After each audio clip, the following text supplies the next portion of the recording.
The victory road is the last hurdle to overcome before facing the Elite Four.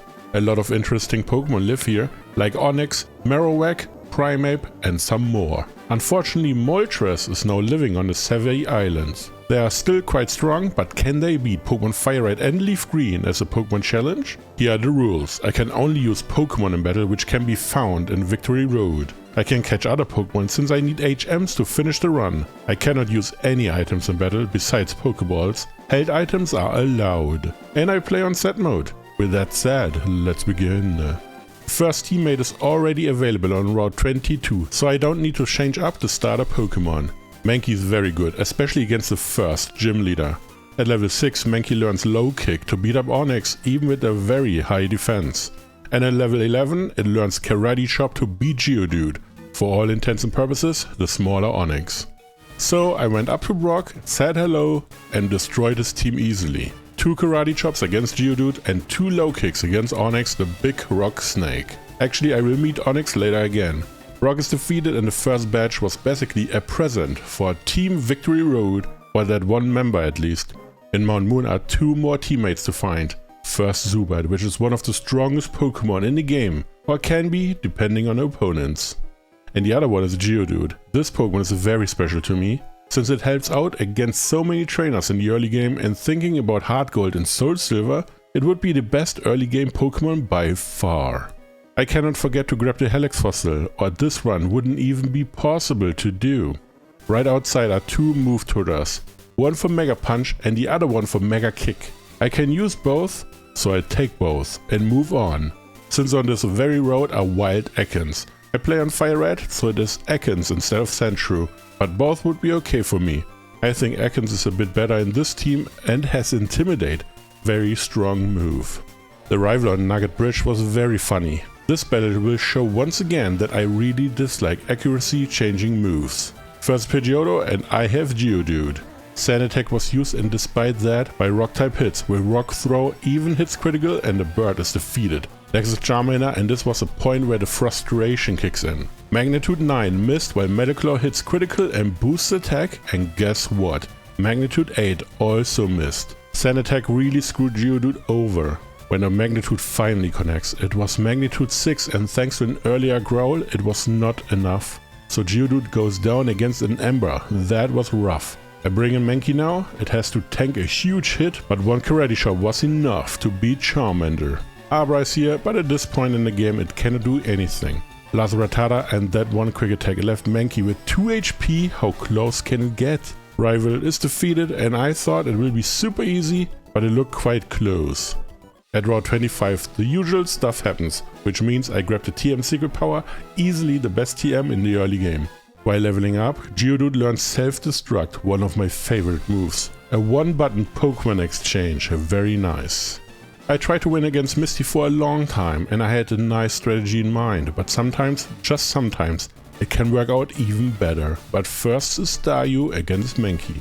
I misclick here once because Mega Kick can knock out Staryu if it doesn't use Harden, and if it uses Harden, the better option is to use 2 Karate Chops, but I miss with Mega Kick once, which ends up in Mankey using way too many moves, but that's fine, Staryu is not the issue here. Starmie is here and this is a real issue.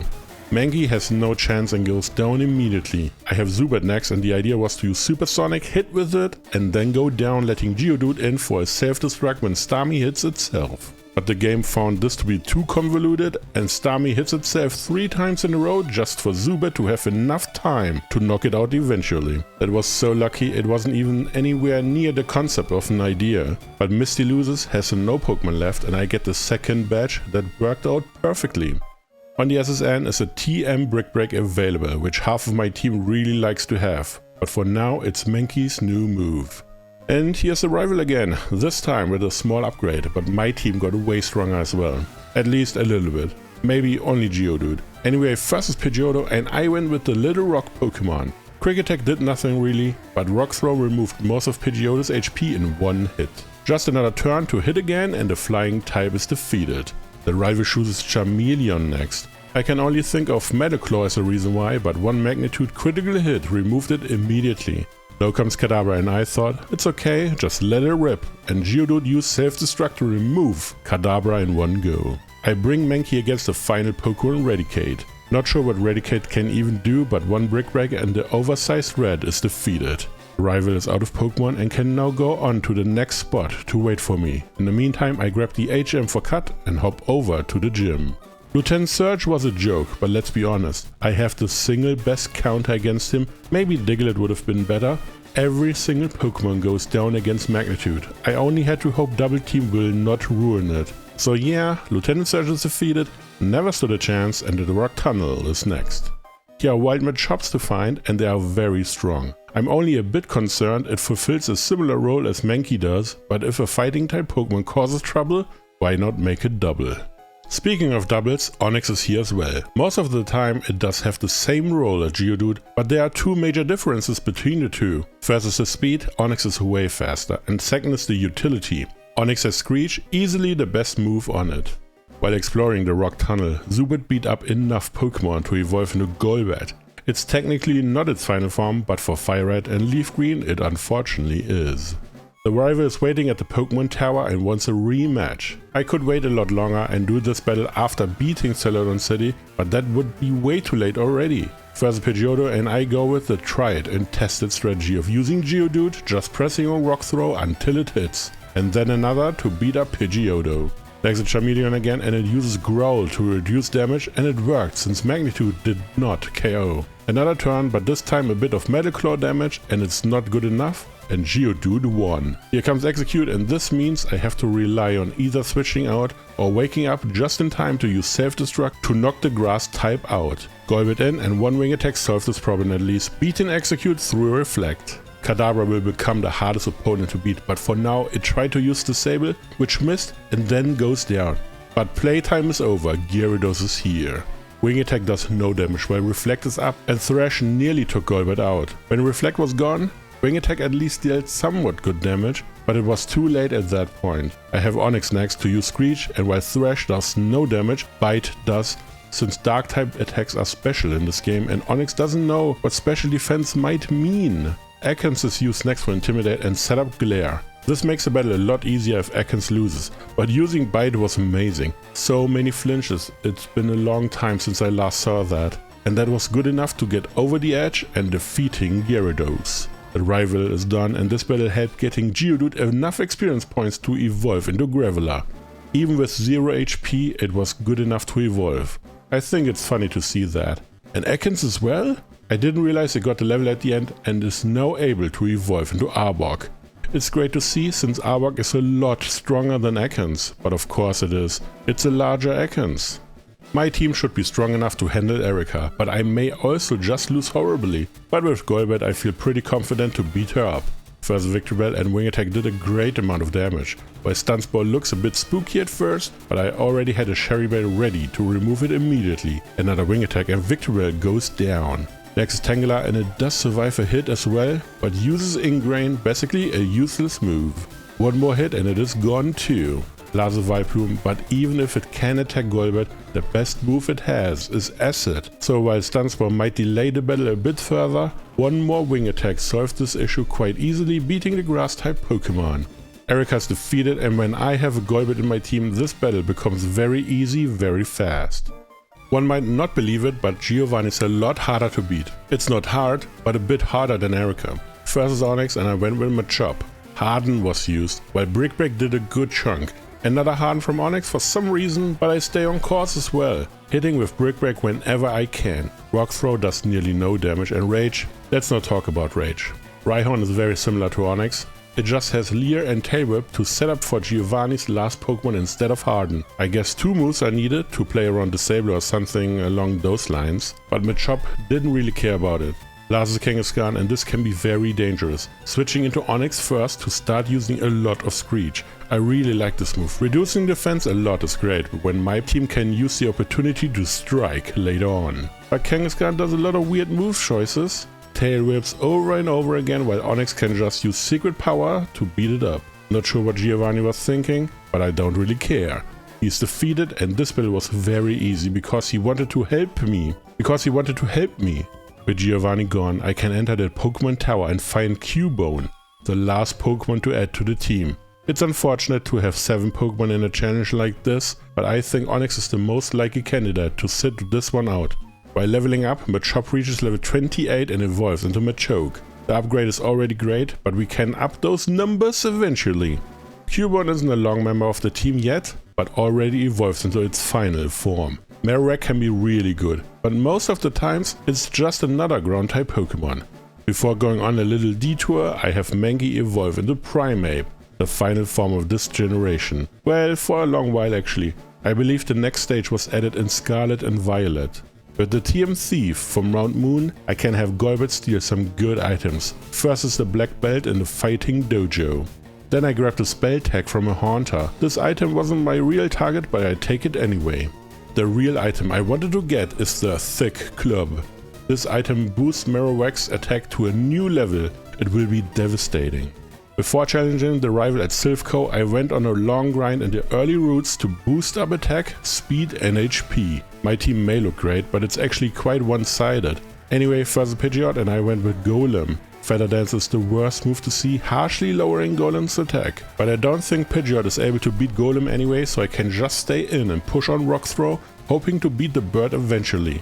It took a lot of hits, 4 rock throws, and I went for 2 secret powers in the end. Execute is an issue for Golem, so I switched into Primeape, but Stun Spore made this battle really slow. While my fighting type stayed paralyzed for long turns, Confusion hits for good damage. It was so hard that Primeape never got a move off and just goes down. I bring in Golbat next and use Wing Attack to beat up on Execute, while Stun Spore doesn't matter. Cherry Berry is here to help out just in case.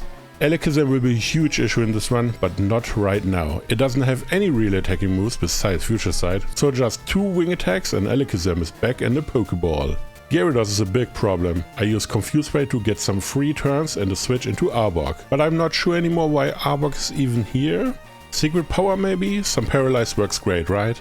Anyway, Arbok goes down and I bring in Golbat again. Just 2 wing attacks to knock out the big Water Dragon. Last is Charizard and I just went for Secret Power but no Paralyze before going down to a Flamethrower. I have Machoke next. I might need the Paralysis and Secret Power finally delivers before Machoke goes down. I use Graveler now to use Self-Destruct since it has a 100% hit rate.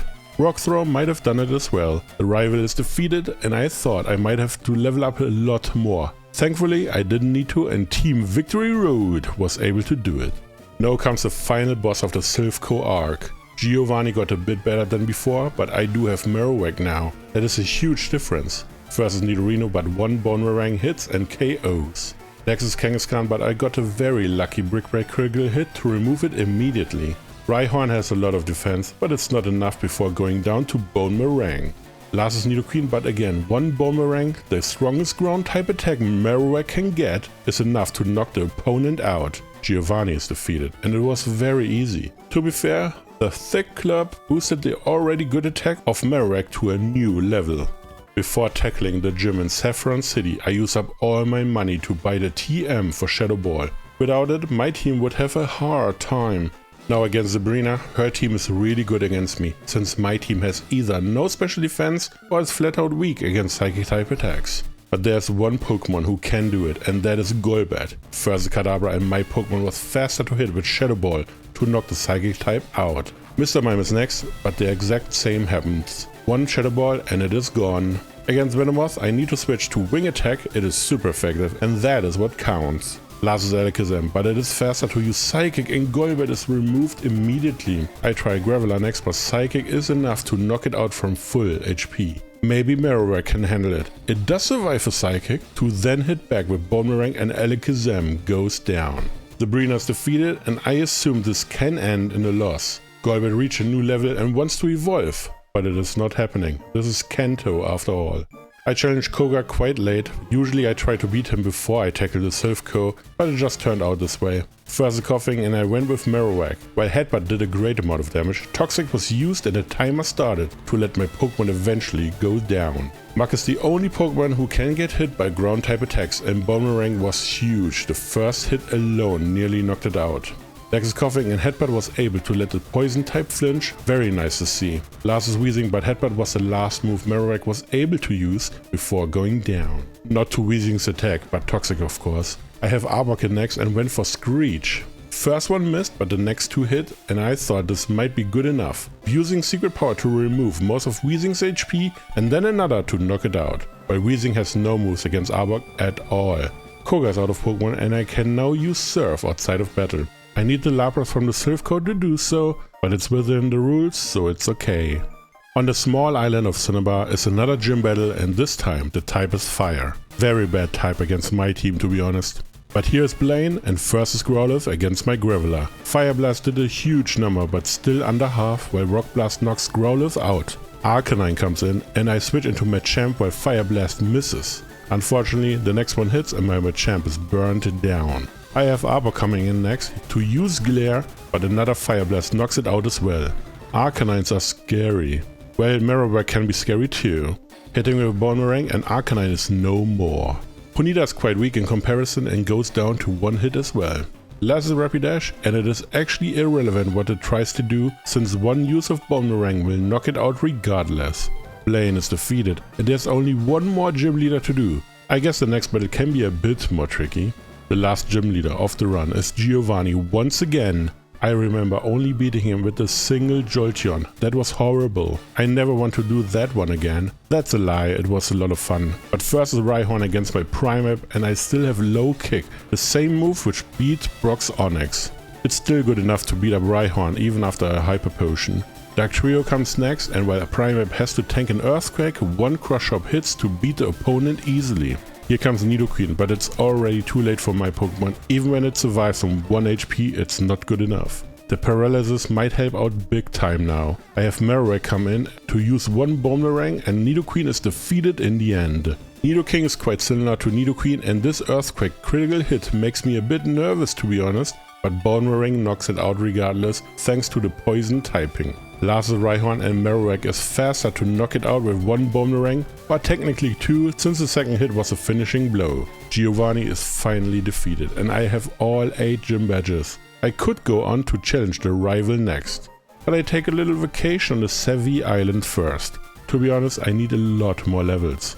While here, Graveler is ready to evolve into Golem. Thanks to the Universal Pokemon Randomizer, I can have trait evolutions on level up, and here we are. The same happens with Machoke, evolving into Machamp next. I really like seeing trait evolutions in a game like this. I would never use them otherwise. And the last thing I want to do is teaching Marowak the move Rock Slide inside Rock Tunnel. Not sure if this is the correct choice, but it should work out fine. The rival on Route 22 had to wait for a long time. I needed some time to get ready, and here I am. I hope this battle won't be too hard, since it's usually the first taste of what is to come in the Elite Four. The rival starts with Pidgeot against my Golem. Wing Attack does no damage, but Rock Blast doesn't deal reliable damage. That gives the bird enough time to use Feather Dance, cutting Golem's attack in half. But the next Rock Blast had enough hits to beat Pidgeot. Execute is very hard to deal with, so I switch out into Primeape and thankfully Stun Spore missed. Secret Power did some low amount of damage, but Stun Spore connects now, prompting me to switch out into Golbat, while Execute charges up a Solar Beam. One Wing Attack removes it before it could fire the Solar Beam off.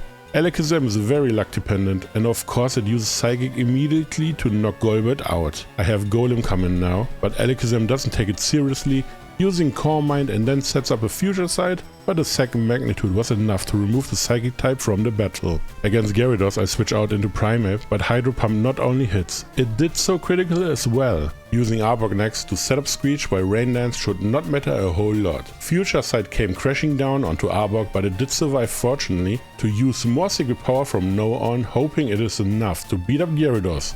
But it was not. Hydro Pump hits eventually and it's over for Arbok. Maybe Machamp can handle it. Seeing Leer was quite funny while Secret Power removes the last remaining HP. The strongest Pokemon Charizard arrives, but I can switch out into Golem since Wing Attack is basically useless here. Flamethrower however hits and burns, which is horrible. Burn reduces the attack by half, so Rock Blast doesn't win here, and Golem goes down against the second Flamethrower. Marowak has to handle it now, but Flamethrower knocks it out from full HP thanks to the ability Blaze. My last Pokemon is Machamp, and while it does survive a Flamethrower, Secret Power was enough to knock Charizard out. But that's not it. Rhyhorn is still here. For some reason, Brick Break was enough to knock the Ground and Rock type out. The rival is defeated and I didn't expect it at all. I assumed this was a loss easily, but Machamp was able to push a lot of damage to win. There isn't much to do. I level up a bit and can now face the final challenge of the run, the Elite Four. Starting with Lorelei, this should be a glorious battle. Since the victory road is nearby, this should be an easy victory. First Dugong and I have Primeape going in, using bulk up, buffing attack and defense, while safeguard should not matter at all. The Ice Beam next turn changes things up a bit, and I take it as a starting signal to use damaging moves. One Crush Up is good enough. Next is Lowbrow and I thought Return might be good enough, but it wasn't. And that Surf did knock Primeape out, that was quite sad. I have Golbat in to use one Shadow Ball and the Psychic type is done. Speaking of which, here's Jinx, but it has no physical defense and goes down immediately to another Shadow Ball. Lorelei's Ace Lapras is very different. I want to use Poison Fang and hope it poisons, but it didn't. Not even with the second chance that Ice Beam gave to Golbat. Nothing it can do. Machamp in, but Confuse Ray was used and my Pokemon immediately hits itself. Surf is not a great amount of damage, while Machamp can now finally hit for the first time in this battle, and Lapras paid dearly for it, going down in one hit. Last is Cloyster, while Crush Up did not KO, it left about 1 HP. Full restore is pretty obvious and that's why I went for the secret power setup. Waited turn thanks to Protect and then hit back with a nice and clean Crush Up KO, beating Cloyster. Lorelei is defeated and this marks the first win in the Elite Four, only a few more to go. Now comes Bruno and this battle is usually very hit or miss. Most of the times it's an easy sweep, but let's see. Onix comes first against my Machamp, but one Crush Up knocks it out from full HP even with that high of a defense. Since it works out so fine, he went with the second Onix, just this time it is faster to hit with a critical hit Earthquake. Very annoying, but Crush Up still knocks it out. Hitmonchan has a lot of defenses as well and survives the Crush Up just barely while hitting bad with counter. Machamp never stood a chance. I have Golbat in next and let it use Wing Attack after the full restore. Not enough, but the second one will be, knocking Hitmonchan out. Bruno's Ace Machamp should be an issue, but Wing Attack just did a critical hit, removing that problem immediately. Last is Hitmonlee, but it has lower physical defenses and goes down in one hit. Bruno's defeated and of course it wasn't a big deal. Who would have guessed? Agatha is mostly a big issue, but it depends on whether she can use her status moves or not. If I can be fast and ignore them, this battle should be an easy walk in the park. First Gengar and I went with Golbat. Shadow Ball nearly knocked it out, but Double Team could be a huge issue. I see full restore and got really lucky that Golbat hits not once but twice to defeat the first Gengar. Agatha shows Haunter next, but it's just 3 experience points at this point. Her Ace Gengar is at a higher level but misses with Hypnosis. This is great, I love it. Shadow Ball is good enough to push it into range even after Citrus Berry. The second Hypnosis hits, but Chesterberry was attached just in case and it worked out great to let Gengar go down. It comes to a Golbat Mirror Match and while Wing Attack does good damage, Confuse Ray is used, which spells doom for my Golbat. It hit itself twice in a row, just for the opposing Golbat to get enough time for an Air Cutter critical hit to occur and my Golbat is down. I have Marowak coming in now and it brushes off the Air Cutter easily to hit back with Rock Slide to knock it out. Last Arbok, and while Intimidate looks dangerous, the Iron Tail did no damage at all. So just one Boomerang and the Poison type is defeated. Agatha wasn't a big deal. And I really enjoyed the battle, minus the confusion part. That one was horrible. Last of the Elite Four members here and he looks a bit dangerous for my team at first, but I think there's one Pokemon who can help out a lot. But first Gyarados against my Arbok. I wanted to take the Intimidate, use Screech and then tank any attack the opponent has just to switch out into Marowak next. I like that the bite used lets my Pokemon immediately flinch, but it takes another hit and Rock Slide finally came out to remove all of Gyarados' HP at once. Next is Aerodactyl and I switch into Golem while Hyper Beam was used. Great, I get a free turn now, but Rock Blast didn't KO in one use. That's fine since Wing Attack doesn't deal a lot, like at all, and the next Rock Blast usage was enough to beat the Flying Rock. In comes Dragonair, but there's no need to switch right now, just using 2 Earthquake while tanking the Dragon Rages. Well, they always do exactly 40 damage anyway. The second Dragonair comes in and I switch into Machamp now. Outrage does way less than expected, but that's okay. Machamp needs 2 hits as well. First cross chop, then secret power. Last is Dragonite, and this is the end for Machamp, of course. Outrage is too much. I have Arbok in next to use Glare, and it did survive an outrage hit, even just barely. Now using Screech, but Paralysis already paid off, and Arbok is able to use one more move, hitting with secret power for some amount, before going down in the end. It overstayed the battle anyway. I have Golem back in, and there's no reason to do anything else but self-destruct, finishing Dragonite off immediately. Lance is out of Pokemon. The Elite Four is defeated. But that's not all, there's one more battle to do. The final battle of this Pokemon FireRed challenge is against the champion of Kanto, the strongest trainer. Or at least it should be, and I want to figure it out. It was a long journey from the Victory Road to the Indigo Plateau, but here we are. Versus Pidgeot against my Golem. Seeing Rock Blast missing is so bad. I really don't like that. But when it hits, it deals great damage. Just didn't KO while Feather Dance is used and making this battle more of a grind. Unless the champion switches out into his Rhydon. That's interesting, but I switch out too into Marowak. Rock Tomb lowers speed enough that Rhydon can hit again with Earthquake this time. Marowak survives all of this and knocks Rhydon out. Marowak survives all of this and knocks Rhydon out with one use of Boomerang. That thick club is amazing. Executor has a big problem and I didn't know what to do, but stayed and let Marowak go. I use Golbat next, and while Wing Attack does less than half, Sleep Powder was used and missed. Next hit didn't KO, but Sleep Powder was negated by Chesterberry, very important to not get destroyed here. Full Restore is used and Wing Attack just doesn't deal enough damage. I just press on any moves I can, Poison Fang or Shadow Ball, and Golbat was actually able to come out on top. That was close. Alakazam is here and sets up Future Sight. That's great, I was scared over nothing again. The Shadow Ball knocks it out. Pidgeot is back again, and a full restore was waiting, while Poison Fang does nothing. The turn after Golbat goes down. I have Golem back in, and this might take a while. This will burn another full restore, and a lot of Rock Blast misses as well. I don't like that move, and I feel like Golem should have had Rock Slide instead. Not sure why I gave it to Marowak, to be honest. It doesn't really matter, Pidgeot is not able to do anything relevant to Golem anyway and will go down in the end. When Gyarados arrived, Golem takes the Intimidate and switches into Primeape, and it did survive a Hydro Pump, which I didn't expect. Return deals very little damage and Thrash knocked my Pokemon out. I have Arbok in to use Intimidate and set up Glare. Afterwards a nice Screech to lower defense a lot. And still, Secret Power isn't that great. At least Gyarados eats the last full restore, not sure if it will matter or not. Arbok, however, is not strong enough to finish Gyarados off and goes down. Golem comes in now and finishes the Water Flying Dragon off with one use of Rock Blast, being faster thanks to Glare. Last Pokemon off the run is Charizard, the Fire Dragon. And while Fire Blast hits for a huge amount, Golem hits back with a double, super effective Rock Blast. It needed 3 hits and it got 3 hits, beating Charizard in one singular turn. The champion is defeated and hands over the crown of Kanto. Team Victory Road was able to beat Pokemon FireRed and LeafGreen. Thank you for watching. Please like, comment and subscribe. I'll see you in the next one.